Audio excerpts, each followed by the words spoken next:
안녕하세요. 전기 치트키입니다. 많은 분들께서 필기 기출문제 공부 방법에 대해서 문의를 주셨는데요. 댓글 중에서 가장 많이 보였던 내용들이 치트키를 공부했는데도 기출문제가 잘 안 풀려요. 기출문제 처음 공부해 보려고 하니까 너무 막막합니다. 이런 말씀을 많이 주셨어요. 그래가지고 제가 이 전기기사 필기 기출문제 1회독을 할 때 우리가 어떤 식으로 접근을 해야 되는지 제가 직접 문제를 풀면서 한번 보여드릴 텐데요. 우선 저는 치트키만을 가지고 바로 기출문제 풀이를 들어가 볼 거예요. 이 치트키는 이미 수많은 분들께서 그 실효성을 입증해주신 교재입니다. 기출문제를 철저하게 분석하여 만들어진 단기 합격을 위한 최적의 교재입니다. 그리고 블로그에서 무료로 배포하고 있습니다.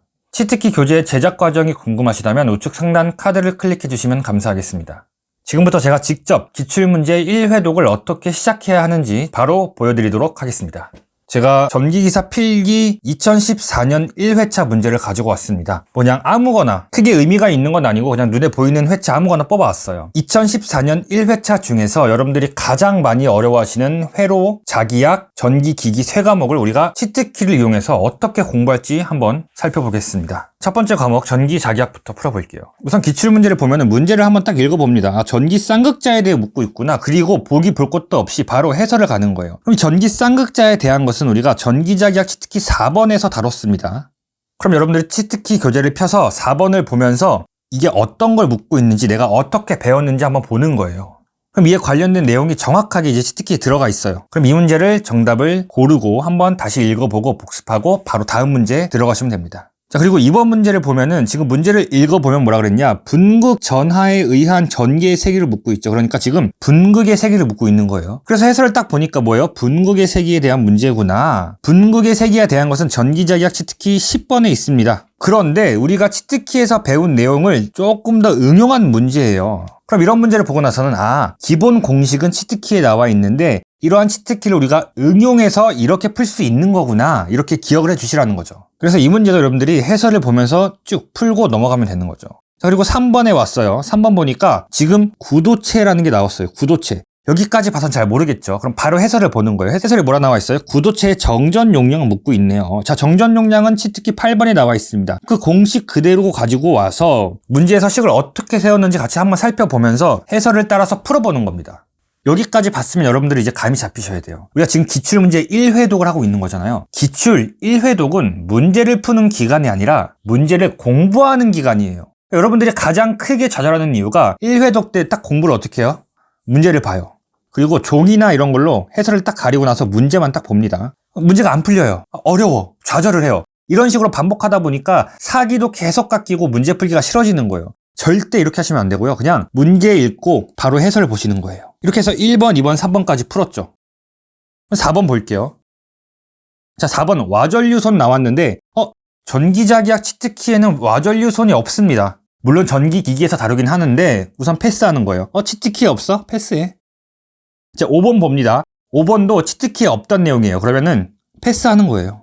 자, 6번 봅니다. 6번은 문제를 한번 보고 해설을 보면 뭐라 그래요?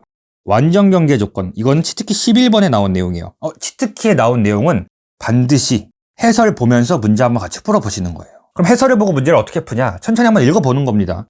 지금 D1 코사인 세타 1, D2 코사인 세타 1에서 수직으로 입사하면은 이게 같아지는구나.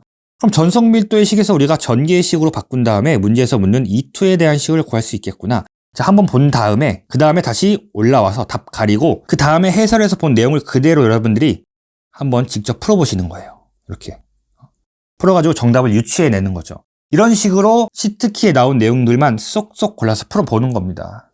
6번, 7번 또 같이 치트키 나왔으니까 풀어보고 이렇게 풀어가지고 치트키 안 나온 거는 1회독 때 굳이 볼 필요가 없어요. 굳이 욕심이 난다 그러면은 그냥 문제만 한번 읽어보세요. 이런 문제가 나왔구나. 9번에는 치트키 내용은 아니지만 어쨌든 이런 문제도 나올 수 있구나. 감자율이란 게 나왔구나. 10번 보니까 이거 치트키 나왔죠. 전기저항 13번째 치트키입니다. 이런 식으로 치트키가 나와 있는 기출 문제들만 여러분들이 1회독 때는 잘 챙겨가시면 되는 거예요. 이렇게 해서 전기자기약을 우리가 다 풀면은 제가 치트키 나온 것들만 이렇게 지금 해설을 써놨습니다. 체크를 해놨어요. 다 풀면은 2014년 1회차가 60점이 나와요. 60점. 그러면 여러분들은 사실상 1회독 때는 전기자기약에서 12문제 정도만 챙겨가면 된다는 것이죠. 됐어요? 자, 그럼 전기자기약 봤으니까 다음 전기 기기도 같이 한번 볼게요. 기기도 마찬가지예요. 41번 치트키 있나요? 없습니다. 지우고. 42번 치트키 있나요? 없어요. 지워요. 넘어가는 겁니다.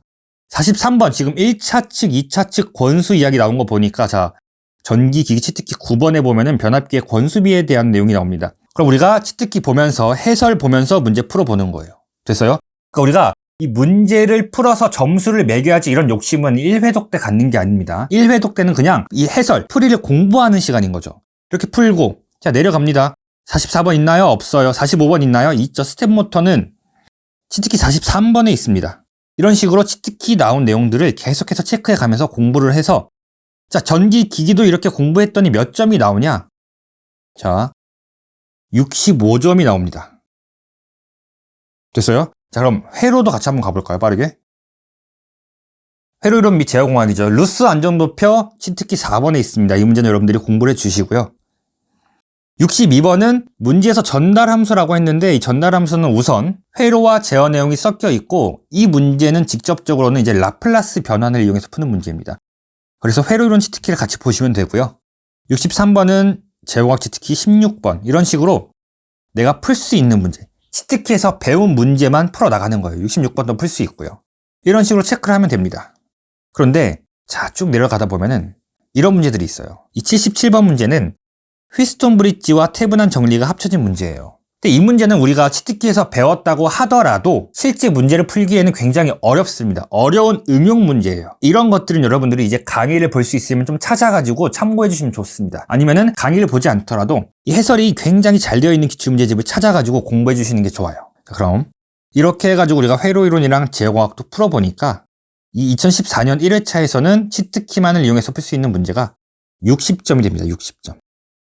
그럼 우리가 1회독 할 때 지금 보니까 전기자기학은 12문제, 전기기기 13문제, 회로 및 제어 12문제예요. 전력과 KC도 풀어보면 이 정도 나올 겁니다. 우선 1회독 때는 이런 문제들만 여러분들이 계속해서 반복해가지고 푸는 겁니다.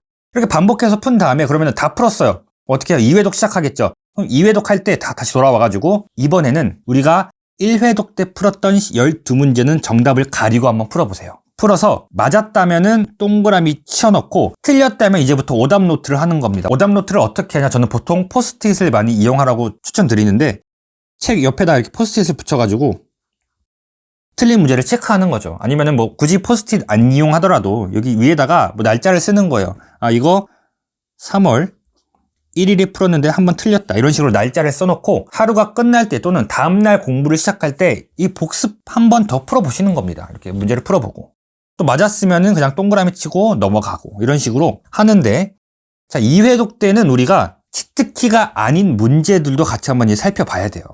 이 문제 보면서 이제 해설 읽어보면서 공부하고 해설 봐도 모르겠다 그러면은 유튜브에 관련된 내용을 한번 검색을 해서 이론도 부분적으로 좀 한번 들어보면서 풀 수 있을 만한 문제들을 더더 늘려나가는 거죠.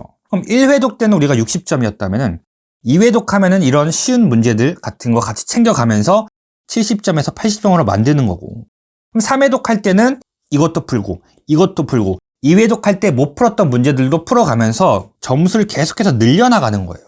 아시겠죠? 근데 이쯤 되면은 실제 우리가 굉장히 지엽적인 내용들이 많이 나오거든요. 그런 것들은 이해하려고 하기보다는 그냥 문제와 답을 외우고 넘어가시는 게 좋습니다. 그래서 우리가 보통 한 20문제 풀면은 20문제 중에 한두 문제 정도는 어쩔 수 없이 그냥 문답하고 넘어가는 게 좋습니다. 이런 식으로 우리가 3회독, 4회독 하면서 이제는 우리가 이 치트키에 해당되는 문제는 3회독 하면 최소 여러분들이 3번, 4번, 5번은 풀어봤을 거란 말이죠. 그럼 여러분들이 딱 이렇게 판단을 하세요. 내가 이 문제는 책을 덮고 3달 후에 펴봐도 다시 맞출 수 있겠다라고 싶은 문제는 문제에다가 크게 그냥 X를 치세요. 그만 보시라는 거예요. 그만 보고 틀린 문제들만 계속해서 보는 겁니다. 언제까지? 시험 전날까지. 그렇게 내가 이제 풀 수 있는 모든 문제, 한 3달 후에 풀어도 이건 맞추겠다 싶은 문제들을 계속 지워가면은 여러분들 시험 전날에는 많아봤자 한 100문제? 50문제 이렇게밖에 안 남을 거예요. 그럼 시험 전날에는 그 문제들 복습하고 여러분들이 자주 까먹는 내용들 정리해가지고 그것만 가지고 이제 시험장 가시는 겁니다. 아시겠나요? 다시 한번 정리를 해볼게요. 전기기사 필기 기출문제 1회독 할 때 가장 중요한 거는 문제를 풀고 채점을 하는 게 아닙니다. 문제를 읽고 해설과 풀이를 공부하는 거예요. 그 중에서도 전기 치트키에 나왔던 내용들을 우선적으로 공부를 합니다. 그래서 우리가 1회독 때는 60점 정도를 맞춰가면서 계속해서 시험에 나오는 것들, 잘 나오는 것들, 치트키에 있는 내용들만 공부를 하세요. 그 다음에 2회 독대는 1회 독대 했던 문제들 복습하면서 새로운 문제들도 점차 여러분들의 지식을 늘려나가는 겁니다. 그래서 우리가 공부를 할 때 처음에는 전기 치트키에 나온 이만큼의 지식만 가지고 문제를 공부하는 거예요. 1회 독대. 2회 독대는 우리가 점점 살을 붙여서 늘려나가는 거예요. 지식을 조금씩 늘려나가는 거죠. 3회 독대 마지막 조금 비어있는 부분들을 이렇게 채워주시면 되는 겁니다. 그리고 이렇게 조금씩 확장시킨 지식을 가지고 이제 시험을 보러 가는 거죠. 이게 가장 효과적이고 단기 합격을 위한 최적의 공부 방법이다, 이렇게 말씀드릴 수 있겠습니다. 영상 보시고 궁금한 거 있으시면 댓글 달아주시면 제가 답변 드리도록 하겠습니다. 감사합니다.